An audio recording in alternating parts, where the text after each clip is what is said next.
ఆదిలాబాద్ జిల్లా గుడిహత్నూరులో భారీగా పోలీసులు మోహరించారు. అవాంఛనీయ ఘటనలు జరగకుండా పికెట్ పాయింట్స్ ను కూడా ఏర్పాటు చేశారు. పోలీసులపై దాడి చేసిన అనుమానితుల్ని అదుపులోకి తీసుకున్నారు.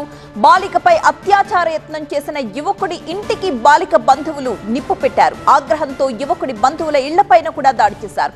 పలు వాహనాలు ధ్వంసం చేశారు ఆందోళనకారులు. ఈ రాళ్ల దాడిలో పలువురు పోలీసులకు సైతం గాయాలయ్యాయి. యువకుడిని బాలికను రెస్క్యూ చేశారు పోలీసులు.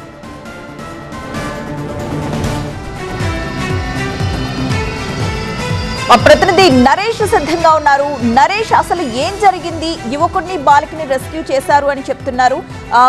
ప్రస్తుతం బాలిక పరిస్థితి ఏంటి? ఆదిలాబాద్ గుడిహత్నూరులో సిచ్యువేషన్ ఏ విధంగా కనిపిస్తోంది?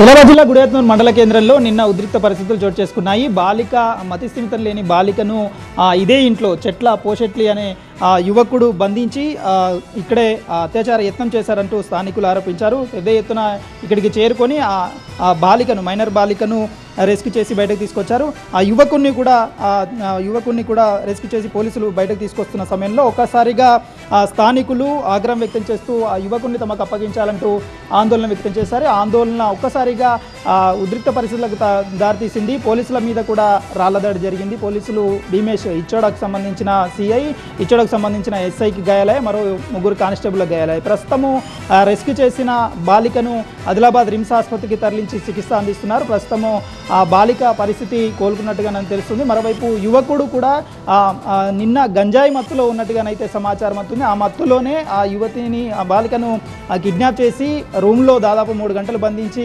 అత్యాచార యత్నం చేసినట్టుగానైతే ప్రాథమికంగా గుర్తించారు. ఆ యువకుడిని కూడా చికిత్స అందిస్తున్నారు. ఆదిలాబాద్ రిమ్స్లోనే చికిత్స కొనసాగుతుంది. ప్రస్తుతం నిన్న జరిగిన దాడి ఘటనలో పలువురిని అనుమానితులను అదుపులోకి తీసుకున్నారు. ఆందోళనకారులను అదుపులోకి తీసుకున్నారు. ప్రస్తుతము ఆ ఇచ్చోడ సిఐ, ఇచ్చోడ ఎస్ఐ పరిస్థితి కూడా బెటర్గానే ఉన్నట్టుగా తెలుస్తుంది.